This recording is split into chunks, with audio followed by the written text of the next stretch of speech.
Good evening and salutations, my Days of the Last fans. So, yesterday, even though I didn't actually do a review, I did watch it. And, here's the thing. Between yesterday and today, in a lot of ways, Belle is acting like a hypocrite. Okay? Belle is acting like a hypocrite.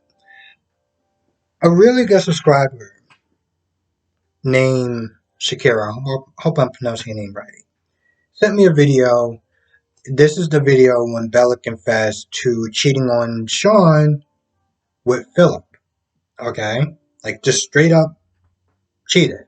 Okay? All the whining, the crying, the tears, all the wham. Right? But now, between yesterday and today, here's the thing. And again, in a lot of ways, she's a hypocrite because he did sit there and forgive her for that. I mean, it took a while probably, but he did. I understand why Bella's upset. Bella's not upset with the cheating part. Okay? Bella's upset with the fact that he lied to her for months. Okay? That's why she's upset. But it's one of those things where it's like, sweetheart, he forgave you when you messed up in your relationship, and you're sitting there telling me that you can't extend the same courtesy to him? Like, really? Um, I mean, granted, it's not like I'm giving Sean a pass because, to be honest, you really should have told her. But I do kind of look at this whole thing, and I feel like this is something that they decide to do at the last minute. Okay. I highly doubt that Sean would sit there and lie about something like that. You know? Like, I highly doubt that he was, and for months, when we first watched this whole thing, they gave us the impression that Bella got there in time to stop Sean from, doing yada yada yada with Jan. Okay? And that's how they literally operated. But then you find out a couple of days ago, oh, I didn't tell her that we already did it. Why? Why? I mean, one, again, why would you lie about something like that? He doesn't, I mean, granted, I don't know him that well, but, the way that Jan talks about him, he's all honest Abe and everything like that. So why wouldn't you just sit there and tell her? That's number one. Number two, why the hell would you give Jan Spears, out of all people, that power over you? To have that looming over your head. I would rather sit there and tell her before somebody else does. That's something else that just really doesn't make a lot of sense. And I feel like, this whole Jan Spears being pregnant is something that just kind of came out last minute. And they were like, all right, cool, let's just do it. I'm like, this stuff isn't tracking. But with that being said, Bella's like, listen, I don't know if I can forgive you. And I'm like, really? I mean, it would make more sense that she wouldn't forgive the fact that he had sex with her. Okay, fine, you wouldn't forgive him for that. You would be a hypocrite, but you wouldn't forgive him for that. But the fact that he lied to you, yeah, you could be upset for a little bit. You could be upset for a while, but to sit there and say, well, we're gonna call it quits, like, really? And that's literally what she does.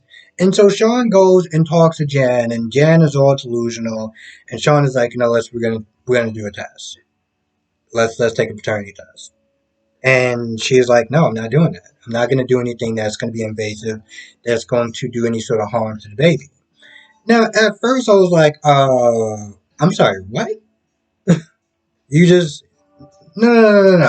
You can't sit there and tell him that he's the father of your child, but you know, not want him to take a paternity test.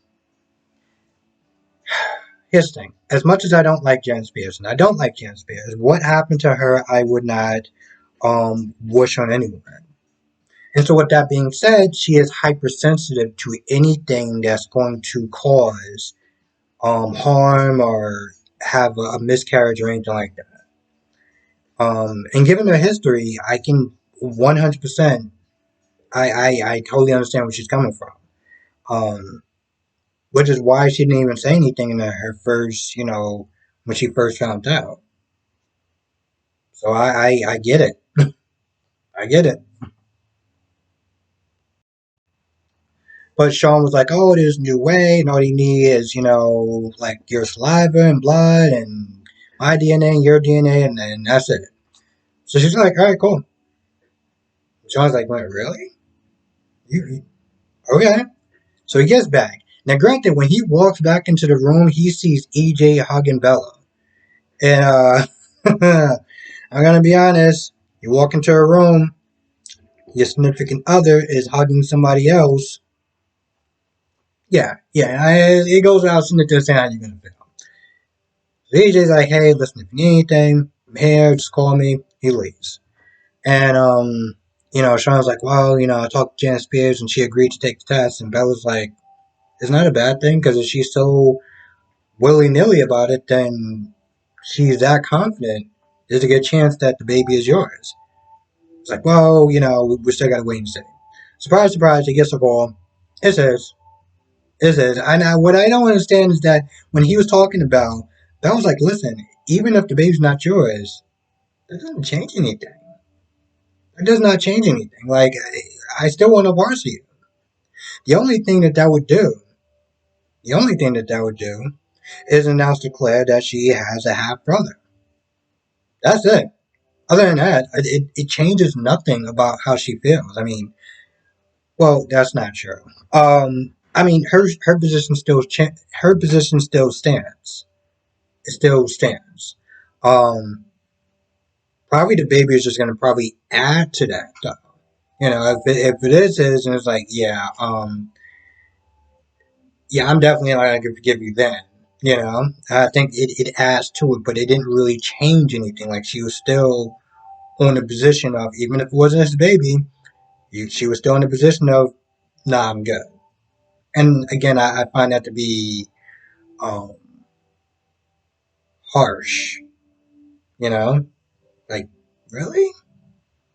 Uh, Clyde and Sierra didn't really do that much. I mean, I'm gonna be honest. There was probably only one part that was annoyed about Sierra when Clyde was like, he made her breakfast, and she was like, well, I'm good or whatever.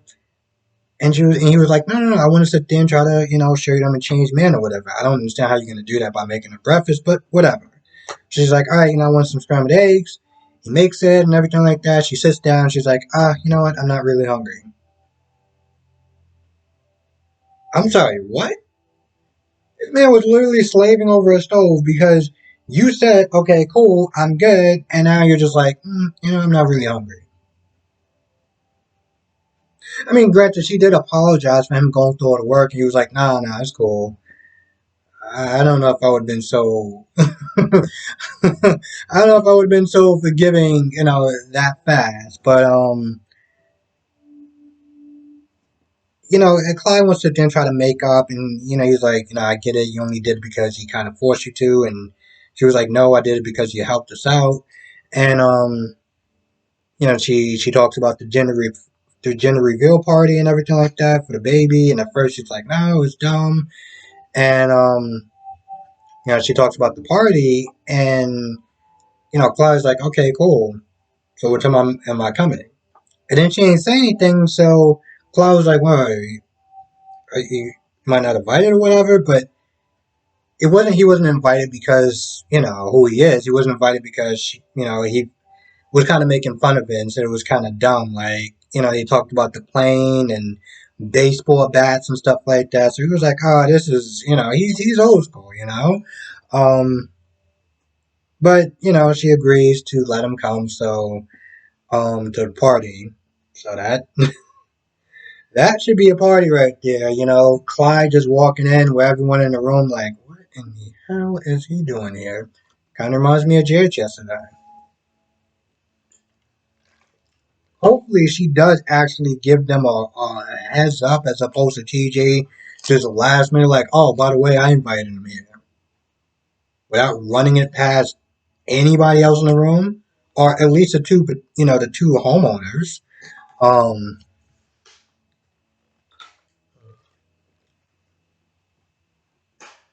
Now after EJ got back, he talked to Abby, and at first it was kind of awkward, even though Abby was like, "No, it wasn't really you that did that. That tried to force yourself on me. It was the devil, and yada yada yada." Um, and of course, at this point, Abby was not there making it seem like, oh, EJ knew about, Johnny ousting Chad and everything like that. But, EJ was like, yo, listen, I haven't talked to Johnny in a hot minute. Like, he didn't tell me anything about that. Like, he's been out the loop. Um, so after that, he goes to stop by Bella's, and, Bella's upset. And so, he's just there to kind of just listen and be understanding, because when she talks about it, like, you know, her significant other cheating on somebody who she can't stand, she was very callous about it. Like, oh, you wouldn't possibly understand that. And EJ was like, I do with Sammy and Luke, and she was like, oh, my bad. I didn't really think. And he was like, nah, it's cool. Um, it was actually a nice scene because here's the thing, EJ. What There's many things I really love about EJ, and if you can't tell, he's one of my favorite characters. Is that EJ is very complex. When he's angry, it's like a thunderstorm, you know. Um, but he can also be like very kind and sweet and caring, you know. Like his ranges of emotions is like somebody who's passionately angry can also be extremely kind, you know. Like they're just extreme on other emotions, and it just adds to layers about this character that well, I just loved. I mean, hell, I'm not gonna lie. When he first came to town, he was like, "Oh, I'm here to collect my wife." I was like, "I'm sorry, what? You're here to collect your bro? Is she luggage?" Like, but after a while, I was like, "Yo, this guy walks in like he owns the place." I like him so far. He's he's alright. He's interesting. Um, so it was a good scene. Chanel is worried because Chanel comes to Nicole's place and she's like, "Have you seen Allie? We got, because now they hired an assistant because I guess they may be starting to get some negative reviews. I remember Melinda was about to sit there and give him a terrible review. But anyway, they got an assistant to kind of like get there early, open up stuff, and she was like, "I'm gonna let Allie sleep in." So she gets a text from Allie saying that she's gonna be with Henry and stuff, and Nicole gets a text from there saying that, well, Allie's gonna be out somewhere. No, Allie's gonna be with Chanel. So at this point, they're both worried. And of course, they talk about Trip, like, oh, maybe he went to go see Trip. And, Chanel was like, yeah, he was really mad at me. He was really upset with me. I was like, and you deserve every inch of that wrath. Every inch of it, you deserve. I hope you wasn't actually expecting any sort of sympathy. Um, but after that, she left. She went to see Abby, and, she didn't get anywhere with Abby, so I guess she's went back to the house to talk. Yeah, she went back to the house to talk to Nicole. Nicole's like, I'm gonna talk to Rafe and try to get a search party or missing person report or whatever. Even though it hasn't been like 48 hours, which she is gonna soonly find out. But she's like, I'm gonna talk to Rafe. You wait here, and then Ali Ablo gets back. Of course, Ali is keeping Johnny where I said she was gonna be keeping Johnny in the Demara crypt, which I'm not gonna lie is kind of creepy. Um, Having a cemetery or having the dead be right next to you, be right back next, be right next to your living space, your quarters and stuff like that. It just seems so. It's like living by a cemetery. It just, I mean, it kind of speaks for itself. Anyway, that's exactly where she's keeping Johnny. And just like I said before, just like I said before, when Allie was kind of going through the exposition of kind of keeping the new people informed on what's going on and how stupid she sound. Yeah, that's exactly how Johnny sounds too. He sounds completely dumb. And I'm gonna be honest, the thing about Johnny, in a way, Johnny actually sounds even more dumb because Johnny, when he was possessed, he knew what was going on. He couldn't do anything to stop it, but he knew what was going on. He knew what the devil was doing. He knew the devil was inside him. So, in today's episode, Johnny was like, oh, they cast you out and yada, yada, yada. And Aliabo was like, yeah. And I went right into you. I mean, he pretty much said, that moron didn't cast me out anyway. I left and went right into you. And I'm like, Johnny, you tell me that you don't remember that? You don't remember any of that? Like, none of that actually makes any sense. Because Marlena remembered the devil being inside her. The Bella didn't. So maybe I don't know. Maybe that's one of the side effects. Maybe, um, but I'm gonna be honest. It's really inconsistent though. Bella didn't remember, but Bella wasn't possessed that long too. Um, so again, it just leads to a giant plot hole. I mean, he literally had to sit there and explain everything that happened, and Ali had to explain everything that happened as far as Chanel dumping, him dumping Chanel, Chanel being with Ali, the engagement, and the devil going after Ben and Sierra's child. Of course, I don't think that he would know about that. Maybe, um, but it's just a lot of stuff that just doesn't add up, and so it's just inconsistent.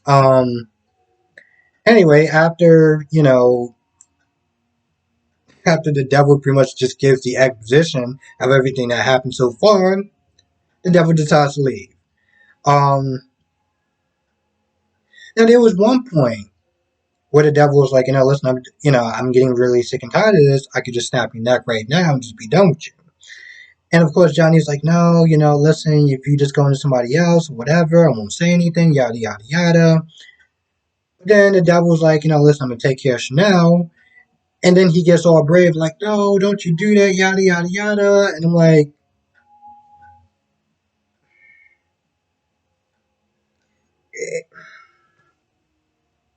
I mean, literally, if you rewatch the scene, not watch it the first time, but rewatch it again, you just realize just how much stuff just doesn't add up. Like it really doesn't. There's really nothing else to say about that.